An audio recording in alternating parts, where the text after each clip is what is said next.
po si Wilma Karangian, nakatira dito sa Santa Margarita, Baggao, Cagayan. At senior citizen na ako, yung asawa ko, senior din. Bulag din yung isang mata niya, saka isa siyang nagsasaka. Napakahirap kasi kung minsan wala kaming tulugan, kainan, dahil nasira yung mga tanim namin, sobra ang paghihirap namin.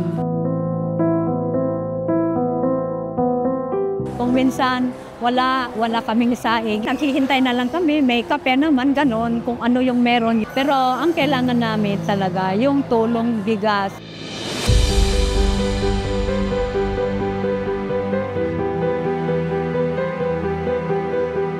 Ang dinadasal ko sa Diyos ay sana maghinto na yung mga kalamidad na naranasan namin. Alam namin na darating din yung panahon na maghinto, na hindi laging ganito na lang.